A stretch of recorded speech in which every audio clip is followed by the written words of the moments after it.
여러분, 제가 우린교회 나오면서 제일 좋았던 시간이 언제였냐면 그냥 좀 단에 서 있는 사람은 좀 그렇지만 성도님들이 서로 이렇게 인사를 나누는 게 너무 인상 깊고 좋았습니다. 같이 인사를 나누시죠. 좌우의 분들하고 뒤에 분들하고. 오랜만에 보신 분들은 일어서서 이동하셔도 상관은 없지만, 네.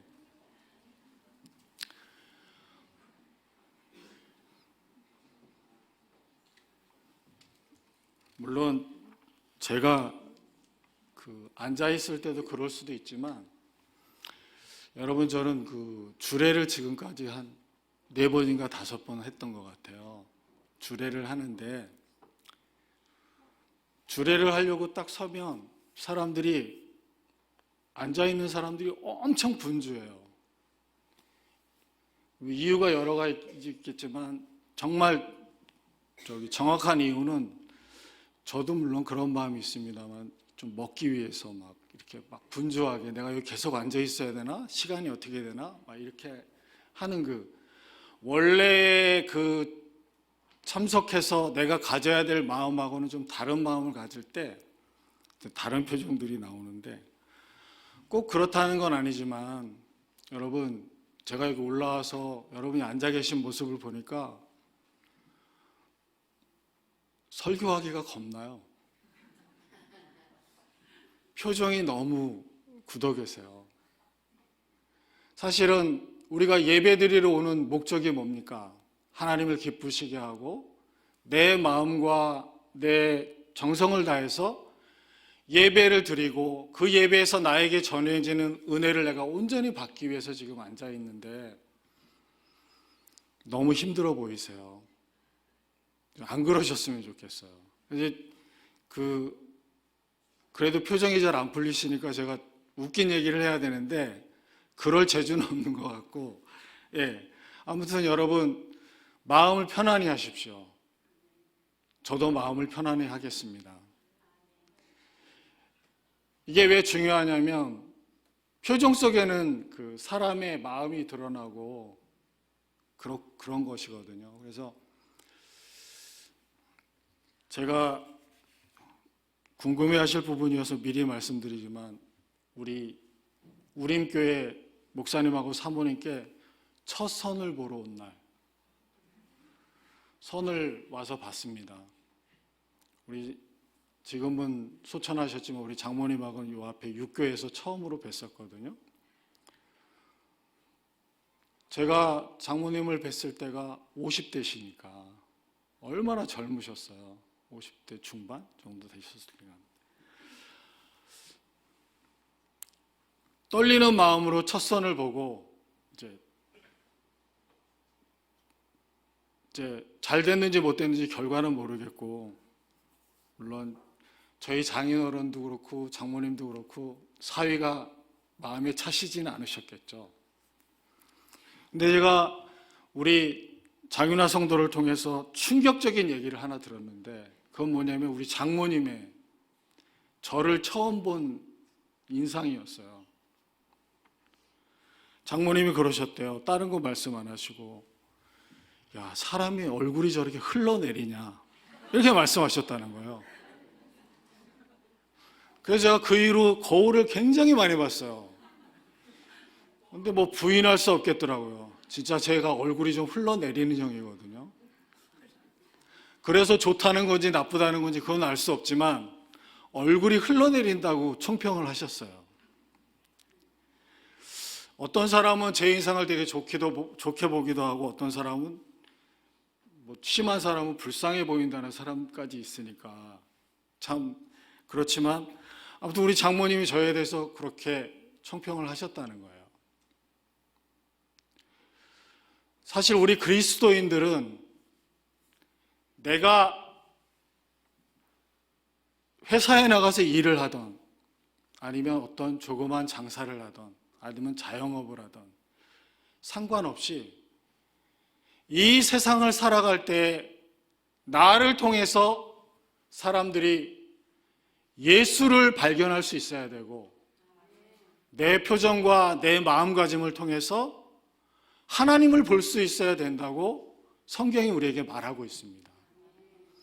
그렇기 때문에 내가 슬픈 일이 있든지 내가 어떤 상황 속에서도 표정을 밝게 갖는 건 사실은 그리스도인의 의무라고 할 수가 있습니다. 이제는 표정이 좀 많이 밝아지셨어요. 여러분, 제가 오후 찬양 예배에 엄청나게 3개월 동안 은혜를 많이 받고 있는데, 여기 앉아 계신 모든 분들도 오후 찬양 예배에 나와서 함께 찬양을 했으면 좋겠습니다. 간증이 있고 고백이 있고 찬양이 있어서 너무 좋더라고요. 근데 제가 참석하면서 늘 느낀 감정이, 우리 우린교회가 조금은 가라앉아 있고 아직도 조금은 어둡구나 하는 그런 느낌을 계속해서 받고 있습니다. 약간 좀 눌리는 그런 기분. 그래서 저에게 설교를 부탁했을 때 제일 먼저 떠오른 말씀이 오늘 우리 주한이와 주한이 어머니께서 읽어주신 본문 말씀이었습니다. 그러면 생각 고민도 안 하고 그 말씀을 정했는데, 여러분, 제가 말주변이 없어서 설교는 잘할 수 없고, 성경 본문 말씀 6장 25절에서 34절까지 말씀인데, 이거 띄워주실 수 있나요?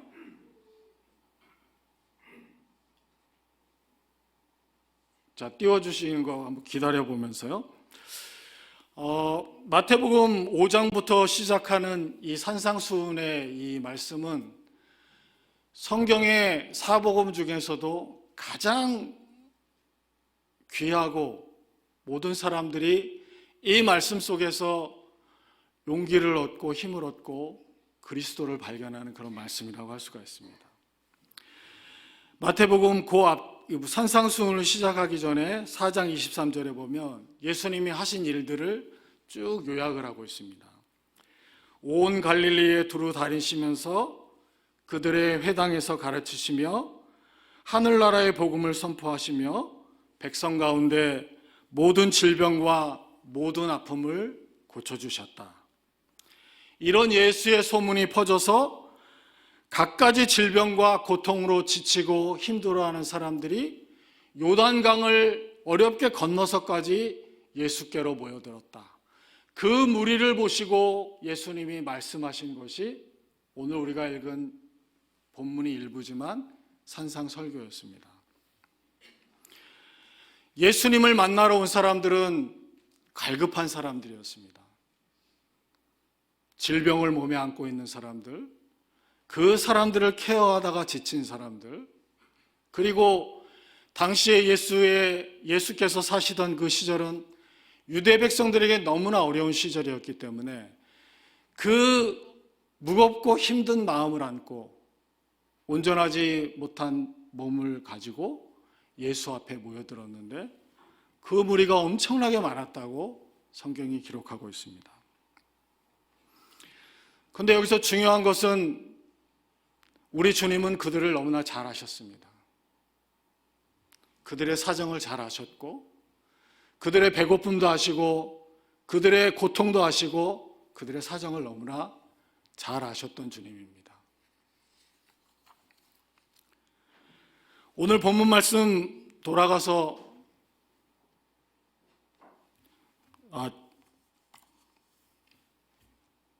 오늘 본문 말씀 돌아가서 교독을 하지 않고 제가 봉독을 해드리도록 하겠습니다. 25절에 보면 그러므로 내가 너희에게 이르노니 목숨을 위하여 무엇을 먹을까 무엇을 마실까 몸을 위하여 무엇을 입을까 염려하지 말라. 목숨이 음식보다 중하지 아니하며 몸이 의복보다 중하지 아니하냐, 이렇게 말씀하시는 거죠. 제가 아까 말씀드린 이 청중을 우리가 생각하면서 들어보면 이 예수의 말씀은 책망의 말씀이 결코 아닙니다. 위로와 격려의 말씀이죠. 내가 너희를 다 안다. 너희의 마음을 알고 너희가 지금 살아가는 상황을 알고 네가 어떤 근심과 고민을 가지고 있는지, 네가 이 자리에 나에게 왜 나왔는지, 나에게 나와서 어떤 말을 듣기를 원하는지 예수님이 그들을 긍휼히 여기시고 어루만져 주시기를 원하시는 그 사람들 앞에서 그들의 의도를 정확하게 하시고 주시는 위로의 말씀이고 축복의 말씀입니다. 우리가 세상을 살면서 근심하지 않을 사람이 누가 있습니까? 세상 일에 염려하지 않는 사람이 누가 있습니까? 하지만 우리 주님은 우리에게 말씀하십니다. 염려하지 말아라. 오늘 본문에 보면 이 염려라는 단어가 무려 6번이나 나옵니다. 계속해서 반복이 되죠. 염려하지 말아라, 염려하지 말아라. 누가복음에 가면 근심하지 말아라 이렇게 나오는데, 이 염려하지 말라는 이 염려가 국어사전에 보면 여러 가지 마음을 쓰며 걱정함 이런 뜻이 있더라고요. 이건 좀 약한 것 같아요. 그래서 그 밑을 좀 더 살펴봤더니 염려증이라는 게 있어요. 이게 뭐냐면 작은 일이나 걱정하지 않아도 될 일에 지나치게 걱정을 많이 하는 증상을 염려증이라고 한대요. 여러분, 염려가 예수님이 왜 염려하지 말라고 모인 사람들에게 말씀하셨을까요? 이 염려와 근심은 저도 그런 일을 많이 겪지만 사람의 진을 빠지게 합니다. 심한 경우에는 정상적으로 살아가는 삶을 송두리째 앗아가기도 하죠. 이 근심과 걱정이라는 것. 그만큼 이 근심과 걱정이라는 것은 영을 가진 인간에게는 정말로 어렵고 힘든 문제이기도 합니다.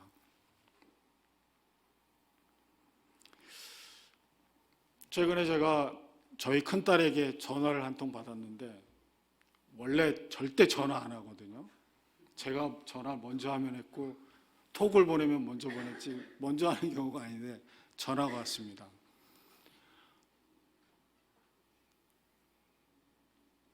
고시 공부를 한다고 그러지만 제가 볼 때는 백수 2년 차일 뿐인데, 아빠 부르는 거예요. 근데 아빠하고 부르는데 가슴이 왠지 뭉클해졌습니다. 왜냐하면 여러분도 아시지만 저는 평일에는 일을 하잖아요. 회사에 나가서. 근데 제가 맡고 있는 일이 중요한 일이 아니고 좀 골치 아프고 복잡한 일을 많이 하고 있습니다. 그래서 그날 오후도 스스로 막 번아웃 돼서 굉장히 지쳐 있는데 딸이 전화를 한 거예요. 갑자기. 아빠, 가슴이 뭉클해졌는데 더 뭉클한 게 뭐냐면, 아빠 햇빛이 너무 좋아요. 오늘 햇빛이 너무 좋아요. 아빠 일 거기서 멈추고 한번 밖에 나가서 동네 한 바퀴라도 산책하세요. 이 말을 딱 하더라고요.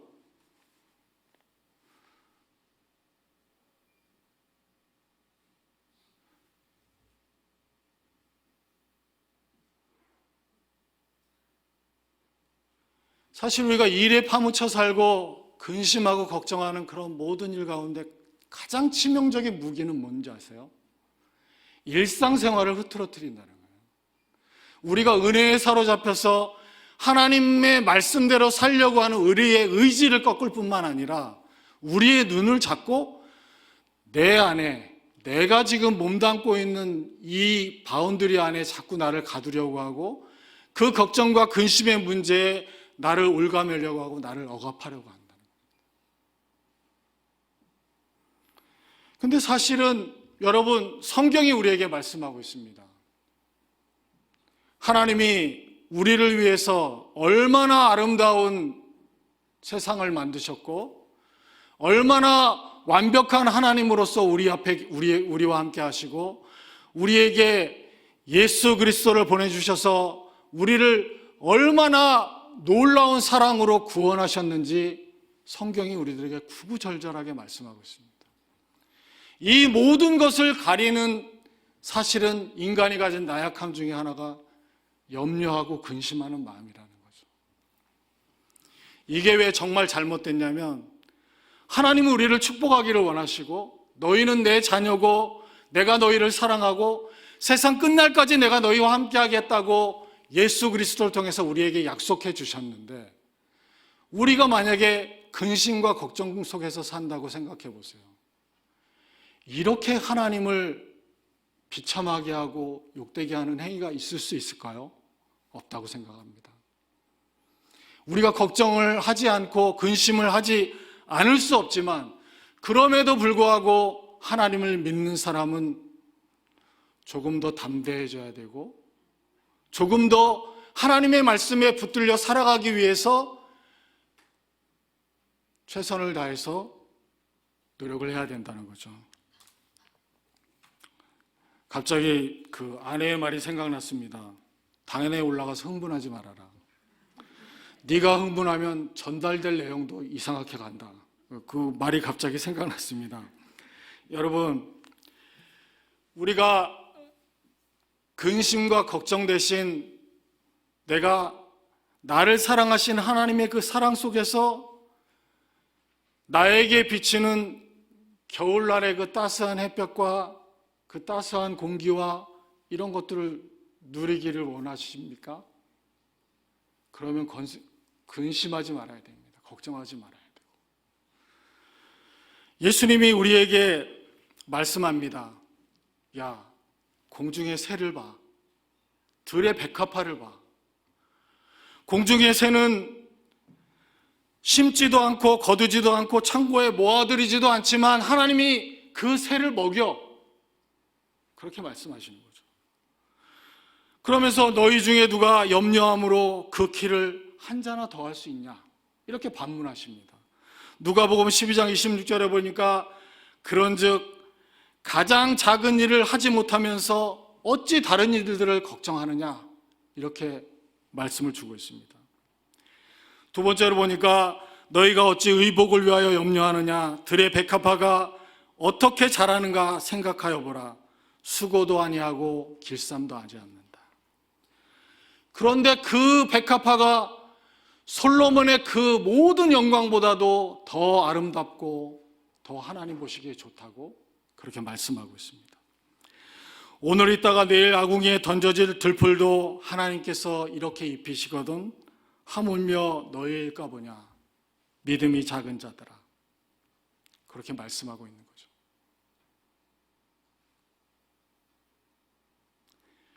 제가 목사가 된 지 30년이 다 돼가는데 신학교에 들어가고 젊은 시절에 제가 마음속으로 굳게 다짐한 게 있습니다. 내가 인생을 살면 살수록 나이가 들어가면 들어갈수록 사람들이 내 안에서 예수 그리스도를 발견할 수 있고 내가 어떤 일에도 흔들리지 않고 오직 나의 길을 담대하게 걸어갈 수 있는 그런 크리스찬이 돼 있겠지. 그렇게 돼야지. 그런 결심을 했죠. 인생을 쭉 살아나고 보니까 그렇게 어려운 문제가 없습니다. 쉽지 않은 문제예요. 내가 나의 일상의 삶에서 그리스도를 높이고 하나님께 영광을 돌려드리는 삶을 산다고 하는 것이 얼마나 어렵고 힘든 일인지 막 하루에도 몇 번씩 자책하는 때가 많습니다. 제가 사회생활을 안 할 때는 교회 안에서만 갇혀 있을 때는 전혀 알지 못했던 그 세상의 복잡하고 그 많은 문제들 생각해 보면 숨이 턱턱 막힐 때가 많이 있다는 거예요. 저도 그래서 아직도 달려가고 있는 것 같아요. 여러분, 그런데 예수님은 우리에게 오늘 말씀하십니다. 근심하지 말아라. 염려하지 말아라. 걱정하지 말아라. 왜 그러냐면 하나님이 우리에게 필요한 것을 다 알고 계시대요. 다 공급할 마음의 준비가 돼 있으시고 이미 공급하고 계시고 이미 넘치도록 우리에게 주신다고 성경이 우리에게 말씀하고 있습니다. 우리가 걱정하는 문제, 미래에 대한 문제, 자녀에 대한 문제, 그리고 제가 이제 한갑이 되니까 느끼게 되는 나의 미래의 노년의 문제들 비롯해서 그런 모든 문제들, 이런 문제들이 우리를 끊임없이 사로잡아 오려고 하는데, 그 문제들 가운데서 우리가 정신을 똑바로 차리고 우리의 신앙을 다잡지 않으면 힘들어진다는 거죠. 신앙생활도 힘들어지고 이것도 저것도 아닌 그런 쭉정이가 될 수도 있고, 맛을 잃은 소금이 될 수 있고, 빛을 잃은 등불이 될 수도 있다는 겁니다. 제가 이 말씀을 읽으면서 다짐했습니다. 내가 조금만 생각하면 하나님이 나를 얼마나 사랑하시는지를 내가 알 수 있고, 나에게는 나를 위로해 줄 가족이 있고, 내 옆에서 나와 더불어 살아가는 사람들이 있고, 내가 그들에게 사랑한다고 말하면 나에게 바로 피드백해 줄 수 있는 그런 사람들이 있는데, 내가 너무 내 문제에만 침잠해서 살아가면 안 되겠구나. 열심히 기도해야 되겠구나. 시간이 없더라도 내가 하루에 한 절의 말씀이라도 내가 읽어야 되겠구나. 그리고 기도해야 하고 묵상해야 되겠구나. 왜? 신앙은 저절로 되어지는 것이 아니기 때문에. 우리가 교회에 나와서 예배를 드린다고 해서 우리의 신앙이 좋아지는 것이 아니라, 이 공동체 안에서 함께 예배를 드리고 우리가 함께 나가지만 하나님의 말씀에 우리가 계속해서 붙들려 있지 않고 우리가 기도하지 않으면 우리의 신앙은 쭉정이의 신앙이 될 수밖에 없기 때문에 그렇다는 겁니다. 여러분, 원고는 많이 써왔는데 시간이 너무 많이 지나갔습니다.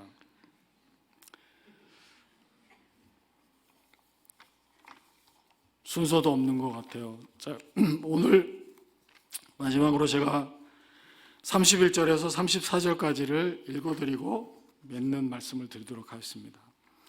그러므로 염려하여 이르기를 무엇을 먹을까, 무엇을 마실까, 무엇을 입을까 하지 말라.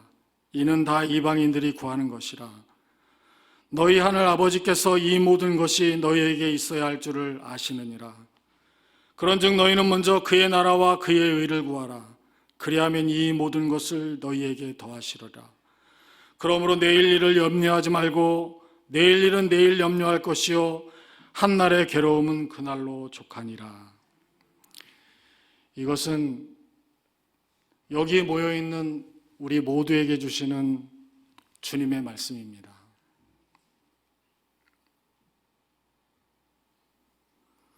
하나님의 나라와 그 의를 구해야 되는 우리가 어떤 문제에 발목이 잡혀서, 어떤 것에 마음이 눌려서 한 치 앞을 내다보지 못하고 내 주변을 둘러보지 못하고 내 사랑하는 사람이 어떤 상태에 있는지, 내가 그에게 어떤 도움을 주어야 되는지 따뜻한 말 한마디 건넬 수 없는 그런 지경으로 우리를 몰아가고 있는 이 염려와 근심의 마음을 이 순간부터 우리가 놓아버렸으면 좋겠습니다. 우리가 그렇게 집착하고 힘쓸 시간에 오히려 하나님의 영광을 생각하고 하나님의 사랑을 생각하고 하나님의 말씀을 우리가 생각하고 묵상해야 될 것입니다. 경쟁력 있는 사람은 회사에만 필요한 것이 아니죠. 우리 우림교회에 너무나 필요하죠. 경쟁력 있는 사람이 누굽니까? 하나님을 바라보면서 나에게 어떤 어려움과 시련이 있다 할지라도 하나님의 말씀대로 살고자 하는 그 개인적인 삶이 동반되는 삶, 이게 정말 중요하다는 겁니다. 여러분, 오늘 집에 가시면 꼭 아내와 남편을, 자식을 또는 손주들을 사랑한다고 꼭 한번 안아주셨으면 좋겠습니다. 그 긍정적인 말의 힘은 엄청난 힘을 발휘한 거거든요.